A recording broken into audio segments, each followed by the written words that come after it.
Hey everyone, welcome back to Love and Golf, a podcast about our romantic, passionate, and sometimes twisted love affair with the game and the valuable lessons it's given us and what we give back to it.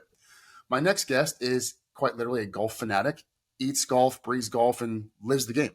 He not only loves it, but he also truly appreciates golf and all of its magic and gifts. Professionally, Alex has quite the impressive resume, investing, founding, and being an active executive in companies like TOKR, Platform International, Chido, and a golf brand you may or may not have heard of, MALBON. Alex and I met at the PGA Tour Show in 2019, I believe, and we immediately hit it off. And by the way, this was months before MULLIE was even launched. It was really just an idea. We were just baking it. And he was quick to lend his help, lend his time, and support the brand and what we were building. Alex generously, and his generosity and kindness is a true testament to his upbringing and the values and morals probably instilled by his family and possibly golf.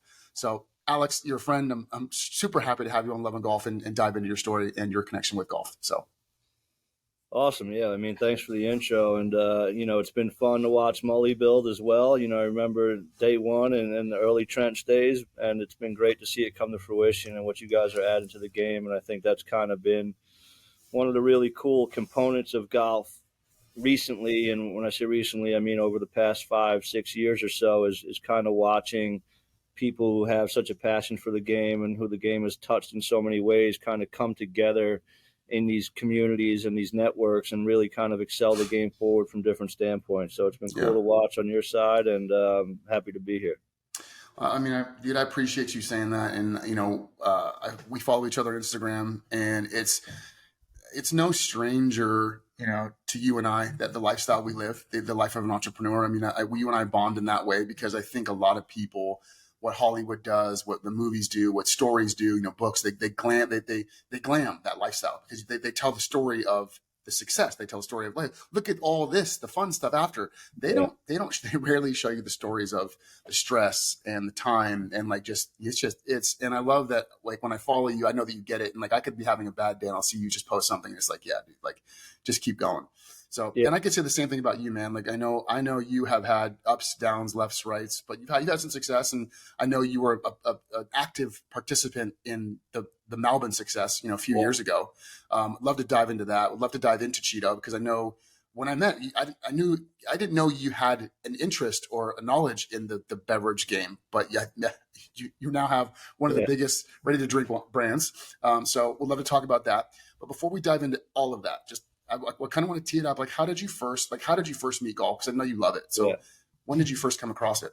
Yeah, I mean, I first got introduced to golf from my father, which is, probably a similar story to a lot of people, but it was kind of our bonding mechanism. I didn't come from a wealthy family necessarily, but my father was always entrenched in the game and loved the game of golf. And more than anything, I really feel like the morals of the game of golf kind of defined who my father was as a man and so forth. And being transparent, listen, when I was a young kid, I wasn't always the best kid. I was an athlete, but I was a little punk in ways and a badass. And, I ran with different crews and things like that, but I always kind of came back to golfing with my dad and spending Father's Day together, watching the U.S. Open, which is amazing to do this on this week because it was always a really special moment for us and something we shared. But my father introduced me to the game, and me just being an athlete and somebody who loved competition and loved to compete, there was no better way to do it than golf. And,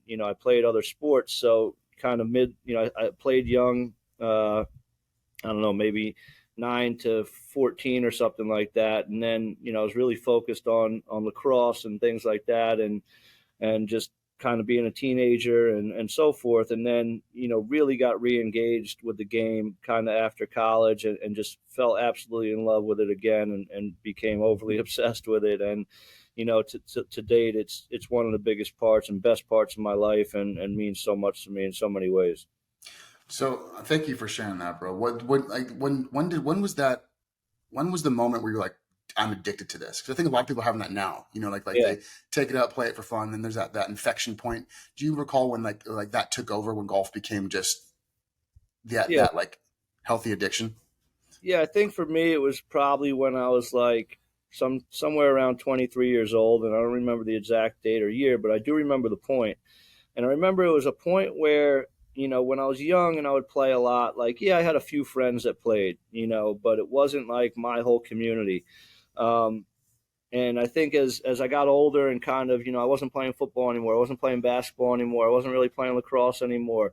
But I loved to be out there, and I had more of an appreciation for nature at that point, and things like that. And I think it was like, all right, well, golf is my way of really like pushing myself now, and really competing against others, and also enjoying time with my friends. And I know we'll Yeah. touch on Malbon in a little bit, but like one of the cool things that Stephen Malbon always said, which who I love to death and is one of my best friends. You know, he said as we got older, clubs replaced clubs. And what that meant was that, when we were kind of coming out of college and younger, and we were partying in New York City and going Yeah. to nightclubs, and that's where we'd meet our friends, is out at bars. Well, now it's, we meet our friends on the golf course, and that's where our club is, and that's where our community is, and that's where we hang out and have the best time. And everybody goes home to their families and work and so forth. But I would say, the point for me was kind of when a bigger group of my friends started to really understand why the game is so amazing and play the game and become more involved, where it was like, all right, this is where we're all hanging out now, rather than just me playing the game, to play it. How did you first meet Steven? So I had known about Steven, and I knew his brother pretty well, because I was a New York City kid and I lived in the city forever. And Steven owned a really influential little magazine called Frank 151, which is really cool. And it was very influential and put on a lot of people before people knew who they were and what they were. I remember seeing the brand Supreme in it before people really knew what Supreme was and things like that. So I had known about what Steven had done, and then a mutual friend of ours, a guy named Cush, actually was like, "Hey, listen, a buddy of mine and his wife have this idea to start a golf brand, where they want to kind of help influence the game and make it more comfortable for people that aren't your typical golfer, and Mm-hmm. men's streetwear into golf a little bit, and build a cool community around it." He's like, I know you run startups, and I know you love the game of golf and look at investing in things. So, I'd love to make that introduction. And as soon as he made the introduction, I said first, I said, who's doing it? He said, Stephen Malbon. I said, oh, I know Steve. I know Frank 151, friends with his brother. I was like, that's awesome. Put us in touch. And, I got on a call with Steve and Erica, and they told me about kind of the vision for it and what it was. And this is before it started. It wasn't, Yeah. really open yet. And I was like, listen, this is amazing. I always wanted to be involved in golf somehow. And this seemed like a perfect way to do it. So, me and Steve immediately, So you were clicked. there you were there in the beginning. Yeah, yeah. I was there day one. Yeah, Wow. yeah. And So that's yeah. amazing to see what you guys have built. 'Cause you're still involved to a degree. I know you were the chief operating officer for a Yeah, time. I was helping, run day to day for a little while, and helping get it off the ground. And I think when we went into the deal originally, I had said, listen, we'd love to help on these aspects of the company. And I had a couple partners involved with me as well. And, let us kind of worry about some of that side of it, and so forth, and get it going and help you guys. And we work together to really build it. But, Steve and Eric are absolutely phenomenal at what they do. They're so good at building community, building brand partnerships, understanding, Yeah. touching things from an authentic standpoint and an Yeah. authentic source.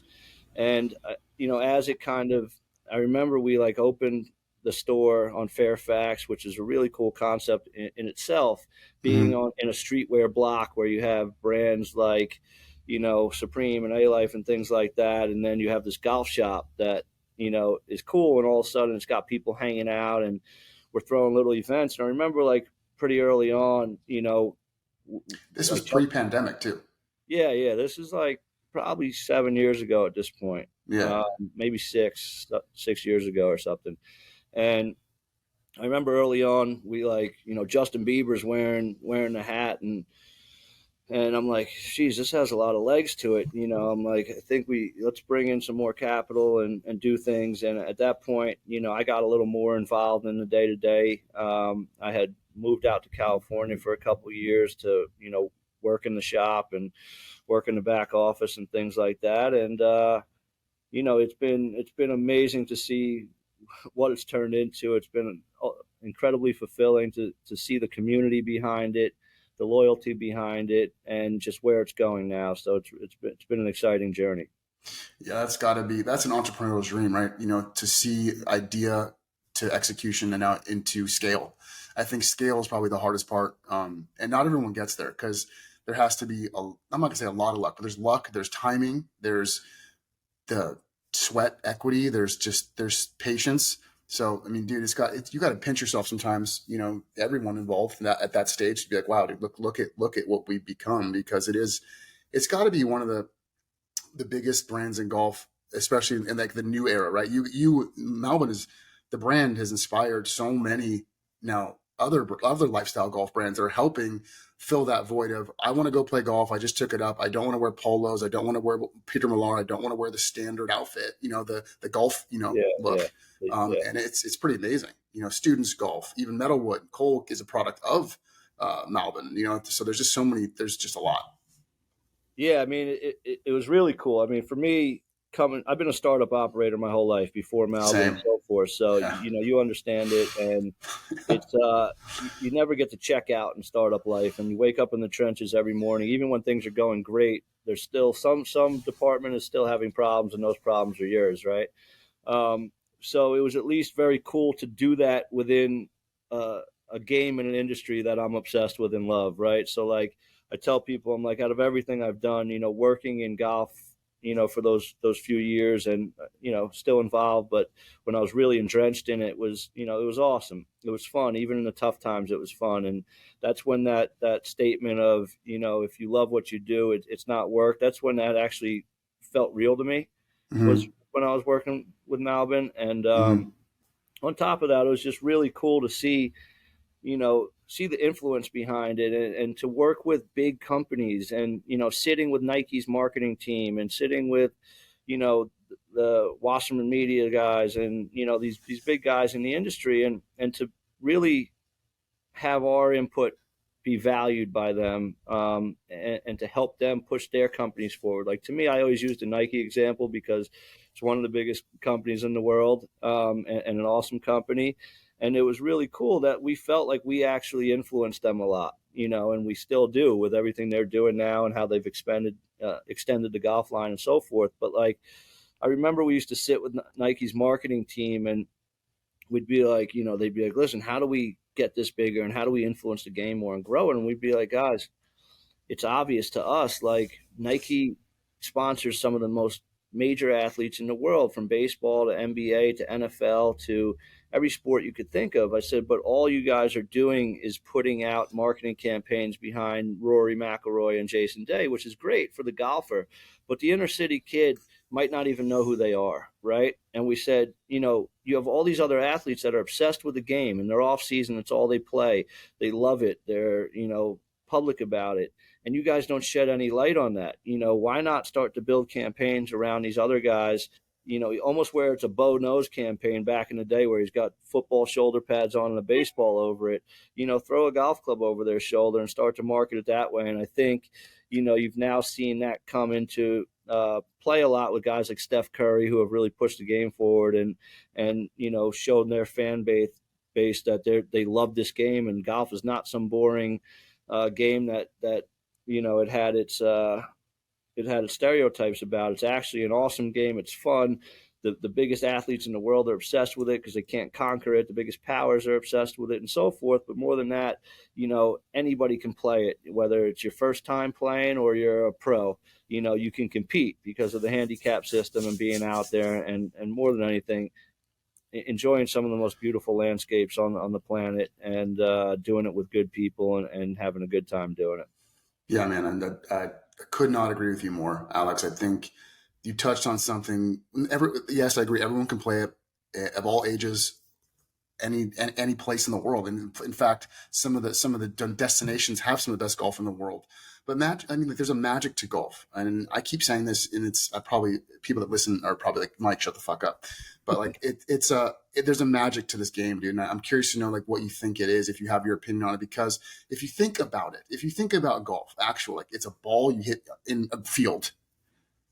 and you get into a hole. It's a really interesting concept, but there is, whether it's with the people, whether it's with the destination, the place you're going to, whether it's the type of round you're playing, match play, stroke play, Stableford, fun, scramble, doesn't matter. Golf just has this freaking magic, dude. Like there's just and I know that only because there was a time where I was like, I didn't play for a little bit, and I lost like what it meant to me, and I found it, but I want to know what you think about it.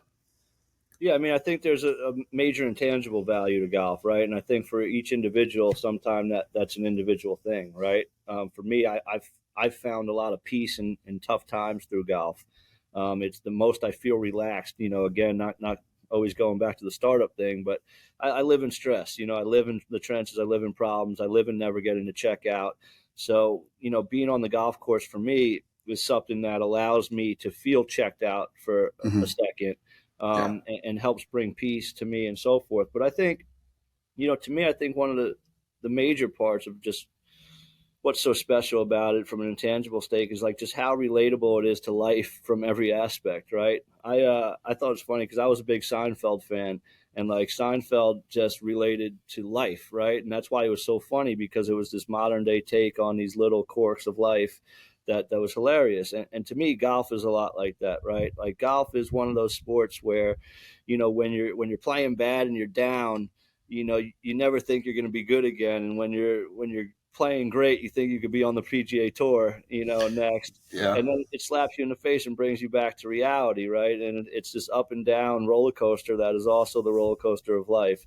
And I think just like life, man, if you don't learn to throw your hands up on the way down and ride that ride, you're going to have a hell of a time. And I feel like golf's a lot like that, in the way of just, now I find ways to enjoy it when I'm playing bad or good and so forth. But I think it's so funny because, like, I'm a pretty good golfer. I'm like a 3 handicap. And like a month ago or something, I mean, I could not hit a golf ball. I had the shanks. I could hardly get it off the ground no matter what I tried. And this went on for like days. It wasn't like one shot or one round.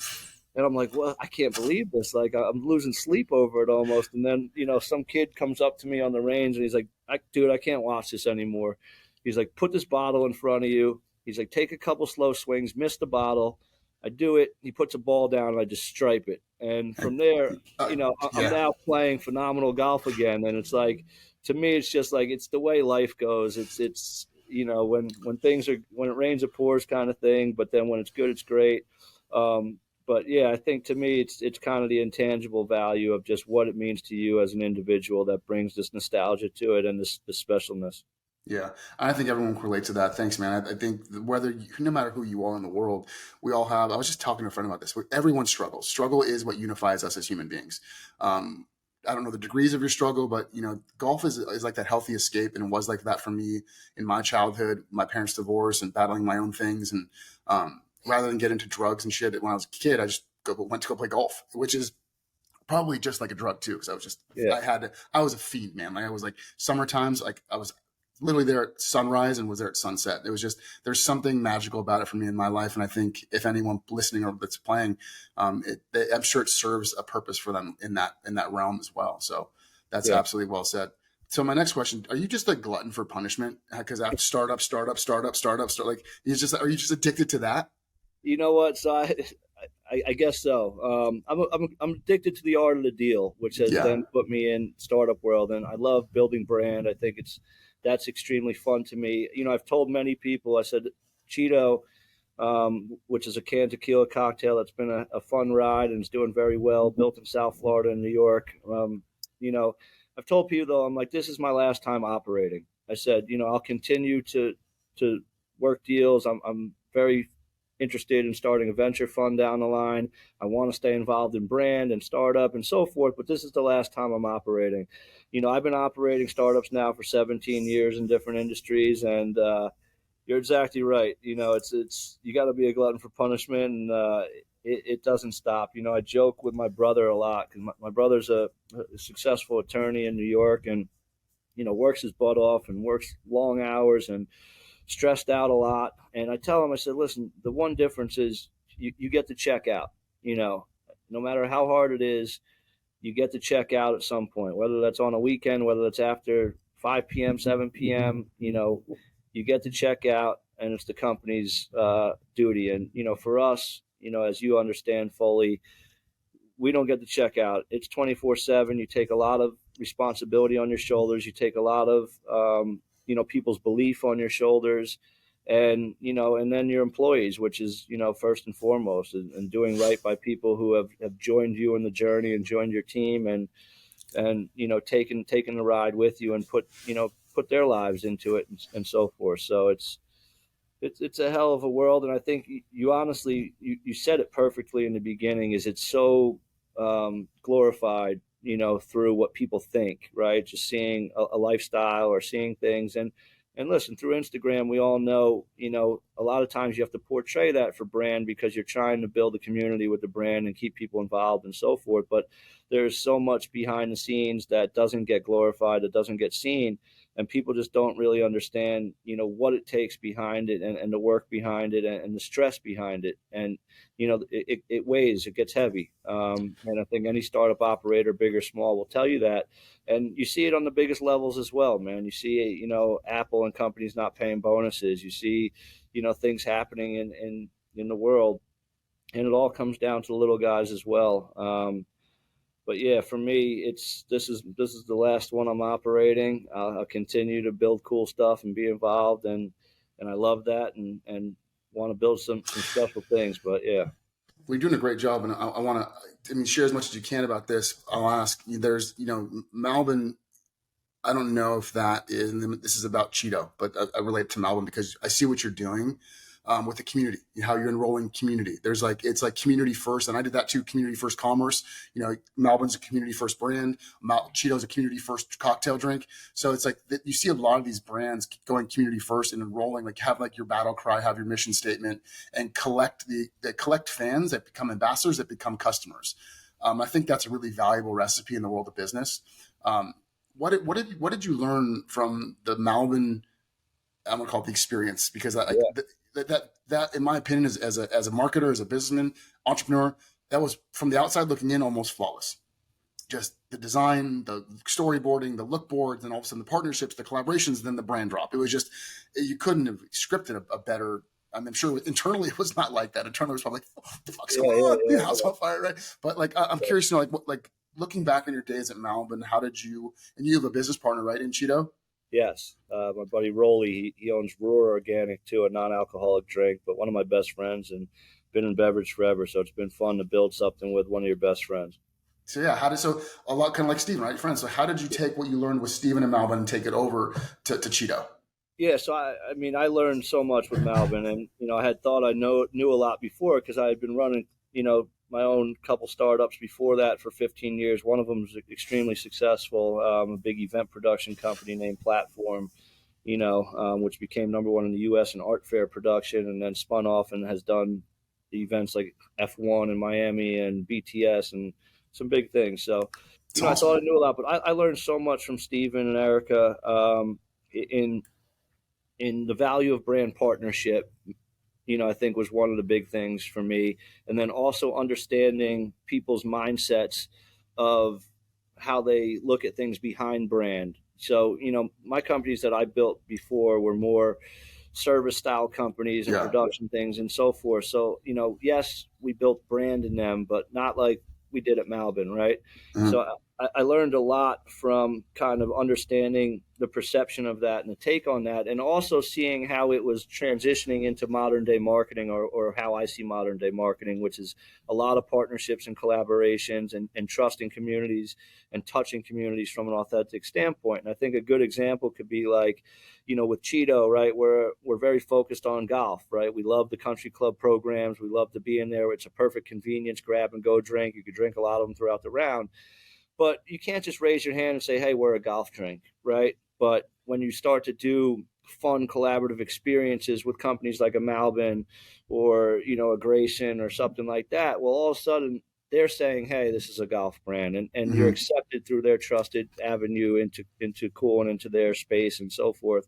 And I think that's a big thing of what Malbon's done, right? Malbon has everybody knows they've done a lot of collaborations and a lot of very valuable brand partnerships that really helped build their community. And then not only that, take communities from other avenues and help make them verified in golf, right? And I always looked at it back in the day when we were working with Nikes and Beats by Dre, and this is before Malbon was big, right? And I'm like, wait, why are these, blue chip companies kind of coming to us and saying, hey, we want to work with you? Well, it's because we had a real community that was cool, right? And we were authentic.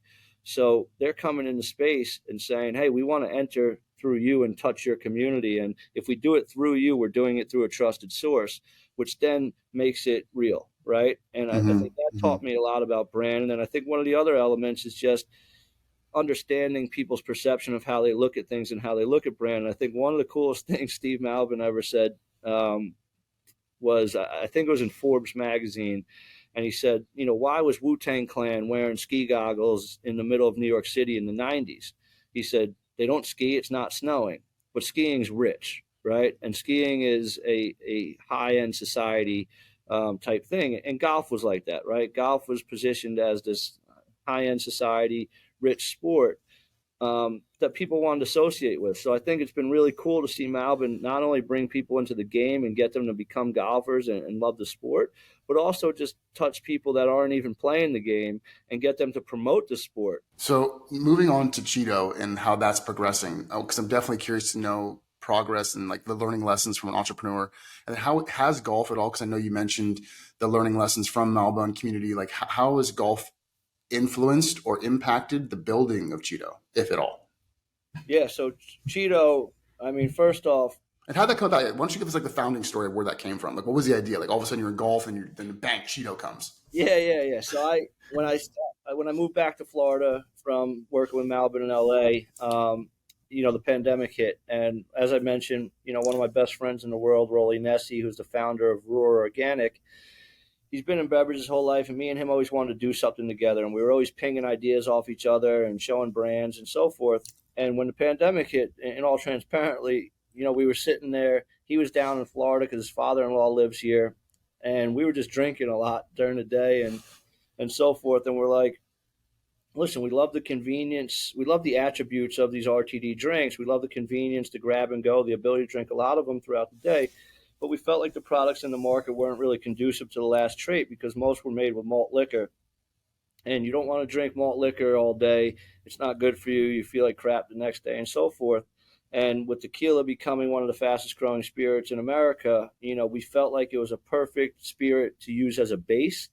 It's people say it's a healthier spirit. It's got better hangover. It's cleaner, so forth. So we were like, listen, we don't want to just consider it a tequila drink necessarily, but we think tequila is the best base that we can make fun, innovative flavor profiles from that really touch your tequila drinker, but also your non-tequila drinker.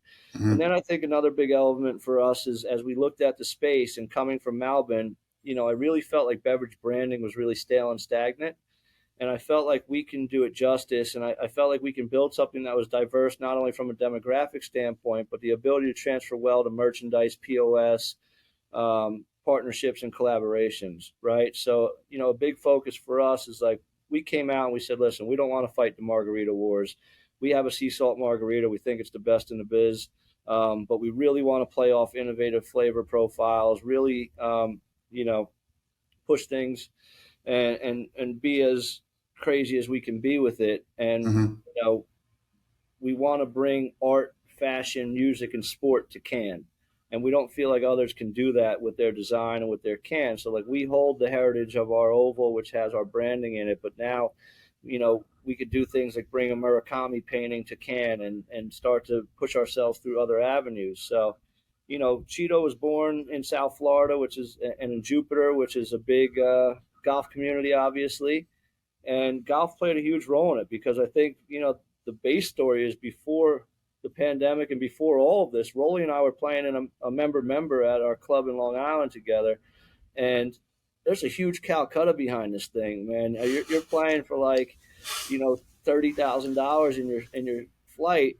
And I think at one point, like I fell over in the sand trap because I was so hammered. And then Rolly whiffed the T-ball on the second hole. And we were like, hey, there needs to be a better solution to this than drinking straight liquor all day. So yeah, Chido was born. We really just wanted to create a more quality drinking experience with bolder branding, fun and innovative flavors, and really good liquid. We love the concept of RTDs, but we didn't love what was out there. And I felt like a lot of it was like chalky and artificial tasting and so forth. And we really wanted to create, a clean drinking experience that you could feel good about. I love that's usually how a lot of the great companies start, is through not just problem solving, but something that you would actually want. So Yeah. that's literally how MULLIE was made. So I noticed. I want you to talk about this. I've seen the public challenge to High Noon and Yeah. and Portnoy, and and I've had their new. They got on the tequila bandwagon fast. They have their, and it almost tastes oddly similar to the other one. So they have like a consistent weird taste, like vinegary taste to it. Where do you see the space going with now them in it? Like, do you feel like you have enough market share to keep pushing through? Are you nervous that other people are coming in? Like, there's just the ready to RTD, ready to drink. Yeah. The RTD space is so big. It's like so oversaturated. Yeah. What are your thoughts? Like, where's this going to go? Yeah, so there's a couple parts there. I mean, for one, I think that the High Noon thing is funny because I genuinely, non-biasedly think they missed the mark on their tequila. I'm a fan of their vodka drink. I'll publicly say that. But I think they really missed the mark on their tequila drink. And people say, they're like, "Are you concerned about it?" I'm like, "Listen, it brings a lot more eyeballs to the category." And I'm entrenched in the category, so I know it, obviously. But you'd be surprised how many people across America still don't even know that tequila RTDs exist, right? Wow. So they bring a lot of recognition to the category and so forth. But then the other part about High Noon is High Noon doesn't take any acquisition partners off the table or any merger partners or anything like that, because they were created by E.J. Gallo, right? So they were created by a huge conglomerate. So if anything, it kind of kicks the other acquisition partners in the butt and says, "Hey, we need a horse in our portfolio to race this race." So it actually opens up some things for us. But I think touching on the industry overall, it's interesting. I mean, it gets more saturated every day. It's a very hard industry. There's not a lot of accountability on the production side and things like that. Mm-hmm. And it's a very high cash burn industry. And you have these monsters, obviously, who are throwing massive money at it. But I think the goal for us is win regionally. And I think that's the right play. You've seen very few brands just go national and make it work, because it takes a lot to support the brand and be very hands-on and make it pull and build actual community behind it and build actual rate of sale and velocity behind it. And when you try to go too widespread, it's almost impossible to do that, right? Yeah. So the ones that you've seen win that are independent companies, you've seen them win regionally. You've seen Ranch Rider win in Texas. You've seen Fisher's Island do very well in New York and things like that. So for us, we're very focused on going an inch wide and a mile deep, being very hands-on, very humanized, going deep in partnerships. We're the official tequila RTD of the Florida Panthers, who just had a hell of a run to the Stanley Cup. So that was fun. We do the Chido chug on the Jumbotron every game and a bunch of fun stuff. We're the official tequila RTD of the Florida Marlins, which has been great with the World Baseball Classic and all that fun stuff. So for us, it's really going an inch wide and a mile deep, being very focused on being humanized, on creating experience, creating community, and owning our territory and being the number one tequila RTD, in our markets. Have you found the right tequila to golf ratio? Like, how many Cheetos per 9 holes where you have that money zone before? Because like, if I don't have any, it's probably just a little bit too much of sober golf. I'm overanalyzing. If I have too many, it's like I'm falling over the sand trap like you are. So what have you found the correct ratio? Yeah, that's an individual opinion. So for me, it might be skewed a little more towards the heavy side. I'll tell you what I have found is that when I shotgun a Cheeto when I'm playing golf, it really gives me a jolt of energy, and I'm right back on track. I'm telling you. But it's funny, man. I got friends that will drink 20 of them in 18 holes. And then I have pays to know the owner. It pays to know the owner. Yeah, we'll drink 4 or something like that. But I do think it's a phenomenal drink for golf. It plays perfectly into it. What Chido means, it's Mexican slang for cool, awesome, all good. And it's just when you're feeling all good, that's kind of what Chido means. And I think that portrays a lot to golf in general. In context, how was your day? Chido, and I think when you're out there golfing, it's kind of all good, Yeah. and that's what Chido means, and that's what it plays into, and it's a perfect drink for the sport. What is your favorite flavor of Cheeto? Yeah, so my favorite flavor is Miami Vice, but I like to switch over to sea salt margarita because it's a little more plain. It's kind of our most simple flavor. Hmm. Miami Vice has just it came out on the scene. It was completely alien to the space. It's got really bold branding and really fun flavor, and it What does it tastes taste like? tastes phenomenal. It's like a tropical punch Jolly Rancher is kind of what it tastes like. Um, And it's not packed with calories and sugar? Wow, no. So our drinks are between 2 and 3 grams of sugar, which is the same as High Noon, and they're 110 to 120 calories. So I know mostly a lot of companies try to go 100 calorie, but we believe that an extra 10 calories doesn't, and not sacrificing on flavor is the way to go. And I think it's proven true as our liquid kind of stands above class. I love that.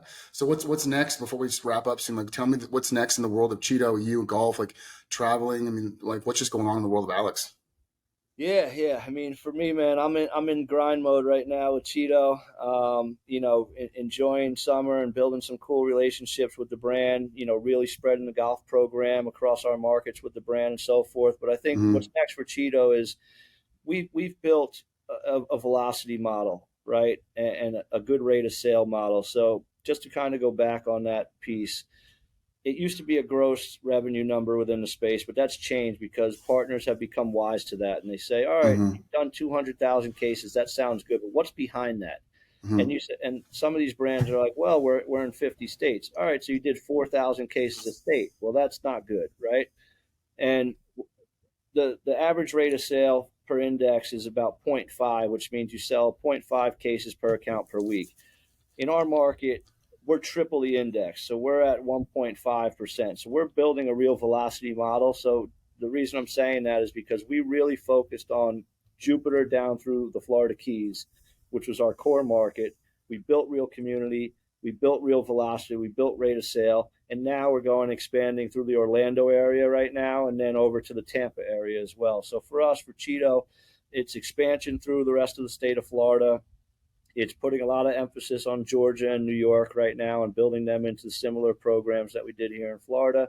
And then continuing to drive partnerships and relationships, with good brands, good companies, and look at fun collaborative stuff that we can help put our creativeness and funds and minds out into the world, in a fulfilling manner, the same way Malbon did, right? Yeah. It's Malbon built this thing where there's this kind of nod of approval. You could be on a driving range in Arkansas and you see somebody wearing it, and it's kind of, hey, you get it. We're part of this world, and we're trying to do that with Cheeto, just in a little bit of a different way.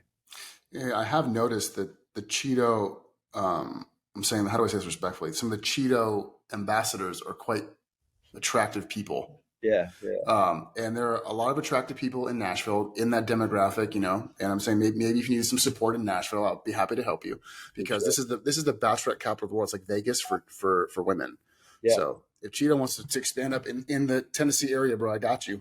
Yeah, we're actually looking at it right now. We have a contract from the main distributor in all of Tennessee right now, and the focus Nice. there wants to be a focused launch in Nashville, which we're very into because again, we like to go in very targeted approach and go as deep as we can. So yeah, we're, Hmm. we're coming, baby, and we're excited about it.